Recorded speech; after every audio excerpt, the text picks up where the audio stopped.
Log into your Shopify account. Click on Settings. Click on Apps and Sales Channels. Click on Develop Apps. Click on Create an App. Give a name to your app. Click on Create App.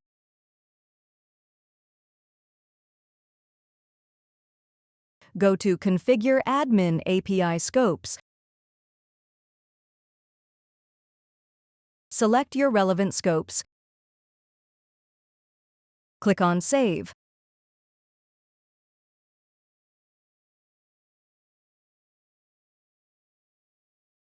Click on Install App. Click on Install.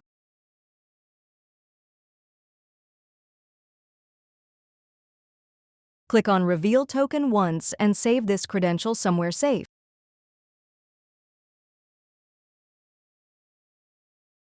You now have your Admin API Access Token.